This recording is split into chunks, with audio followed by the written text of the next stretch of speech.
अभी मैं देख रहा था, सीआर पाटिल जी कह रहे थे केजरीवाल ठग है। सुना आपने? एक भाषण में के बोले एक दिल्ली से महा ठग आता है, केजरीवाल ठग है।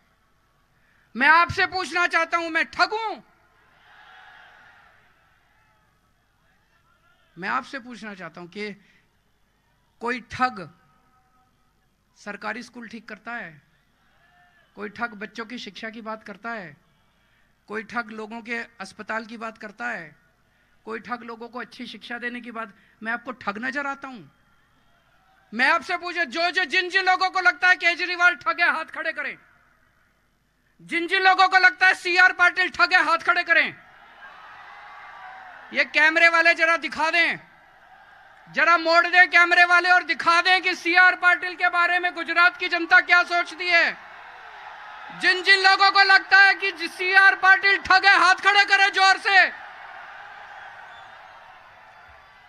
कैमरे वाले, मुझे पता है आप दिखा नहीं पाओगे, आपका टीवी चैनल बंद करा देंगे वो, लेकिन फिर भी एक बारी रिकॉर्डिंग तो कर ही लो।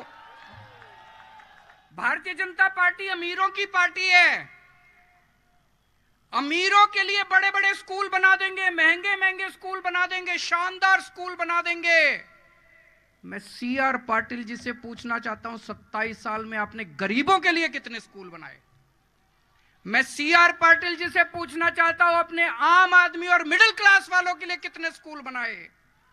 स्कूल बंद करते जा रहे हैं, गरीबों के स्कूल बंद करते जा रहे हैं। कितने स्कूल बंद कर दिए इन्होंने? 6000 स्कूल बंद कर दिए इन लोगों ने पिछले कुछ दिनों में।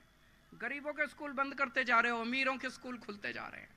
मैं ये पूछना चाहता हूं कि अगर हमने 5 साल के अंदर दिल्ली के सरकारी स्कूलों का इतना शानदार इंतजाम कर दिया, 5 साल के अंदर अगर गरीबों के बच्चों को हमने भविष्य दिया है, तो 27 साल के अंदर भारतीय जनता पार्टी ने गुजरात के स्कूलों को ठीक क्यों नहीं किया?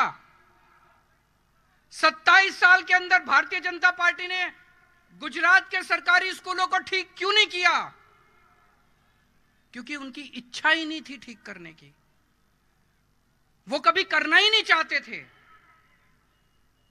भारतीय जनता पार्टी कभी स्कूल ठीक नहीं करना चाहती थी। वो कभी सत्ता में स्कूल ठीक करने के लिए नहीं आए, वो केवल लूटने के लिए आए थे। 27 साल से गुजरात को लूट रहे हैं।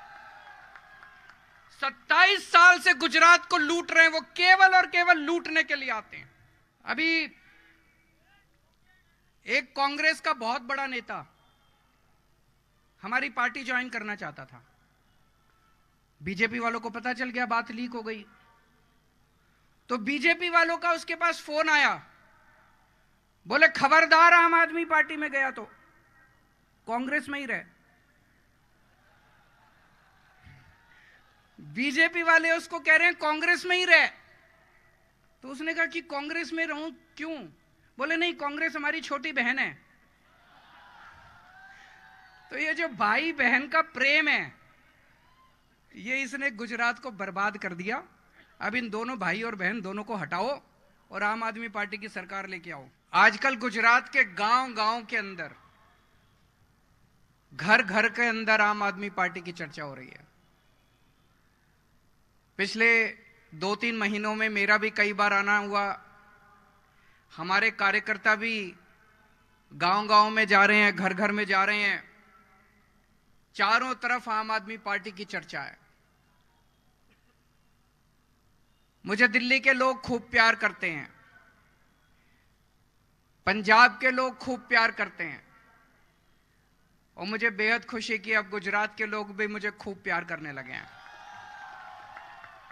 इनको अहंकार बहुत हो गया है बीजेपी वालों को। 27 साल हो गए, इनको लगता है अब इनकी सरकार कोई नहीं ला सकता।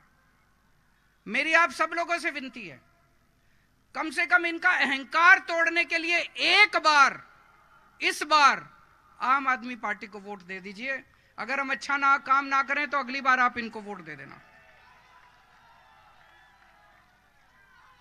मैं 2-3 बार आया, इतनी ज्यादा इन लोगों को मेरे से चिढ़ हो गई, मेरे को इतनी गंदी गंदी गालियां दे रहे हैं।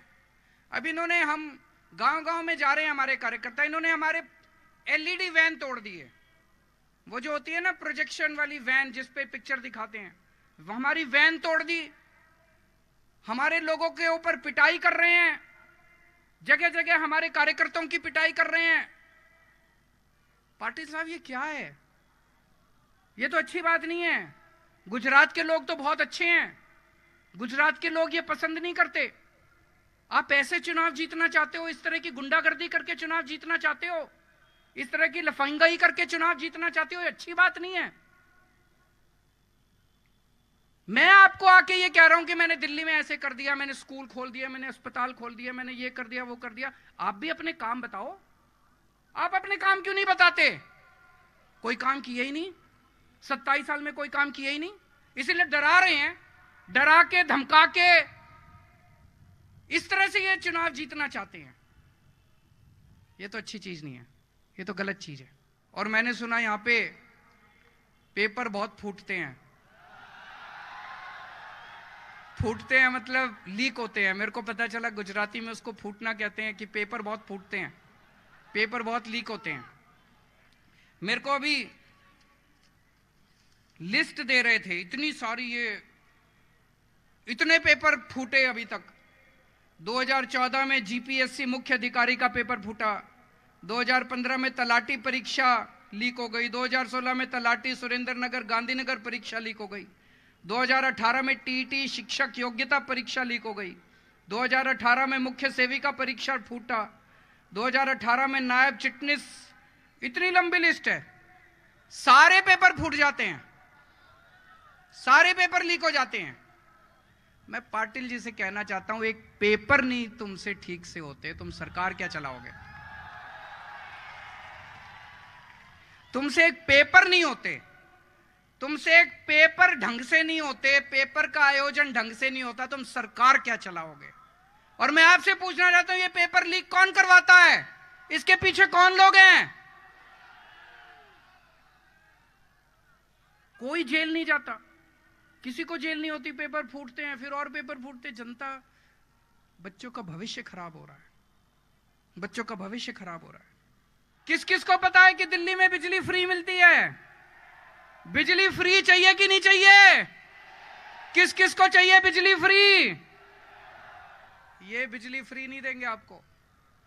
क्यों नहीं देंगे? सारे पैसे खा जाते हैं।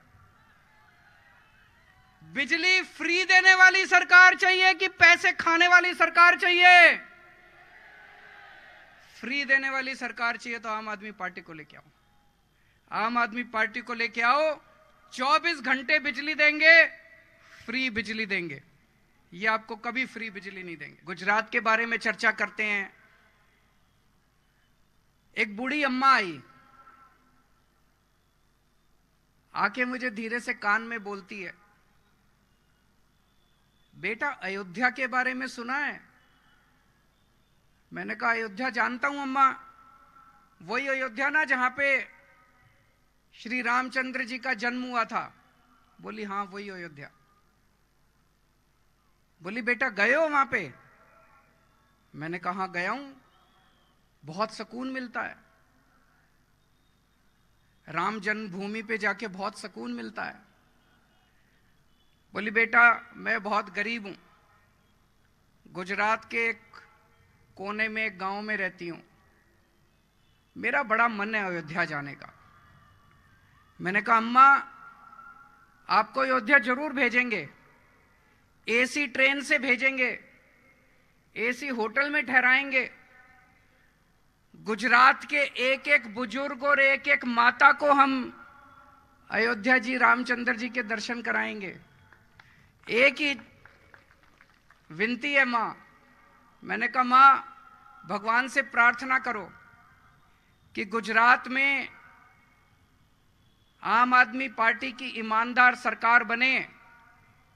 मैंने उनको बताया दिल्ली के अंदर हमारी एक योजना है, मुख्यमंत्री तीर्थ यात्रा योजना। उस योजना में हम दिल्ली के बुजुर्गों को मुफ्त में तीर्थ यात्रा कराते हैं।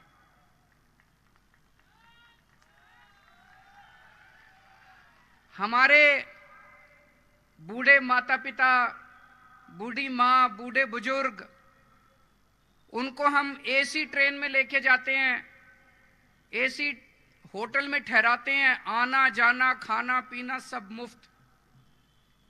हरिद्वार, ऋषिकेश, अयोध्या जी, शिरडी बाबा, पुरी जी, रामेश्वरम, मथुरा, वृंदावन, इस तरह से 12 स्थान हैं अयोध्या जी।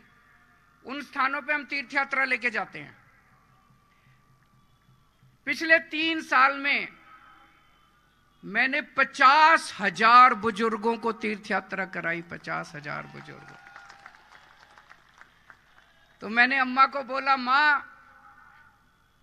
आपसे एक ही प्रार्थना है, ऊपर वाले से प्रार्थना करो कि गुजरात में भी आम आदमी पार्टी की सरकार बने तो गुजरात के एक एक बुजुर्ग को और एक एक माता को हम तीर्थ यात्रा कराएंगे, अयोध्या जी के दर्शन कराएंगे। यहां पे गुजरात में 27 साल से भाजपा की सरकार है। आप में से किसी को अयोध्या जी के दर्शन कराए भाजपा वालों ने? एक को भी कराए? किसी को भी नहीं कराए। 27 साल में उन्होंने एक भी व्यक्ति को दर्शन नहीं कराए, तीर्थ यात्रा नहीं कराई। हमने 3 साल में 50,000 लोगों को मुफ्त में तीर्थ यात्रा कराई। मैं सीआर पाटिल साहब को कहना चाहता हूं। सीआर पाटिल कौन है जानते हैं आप लोग?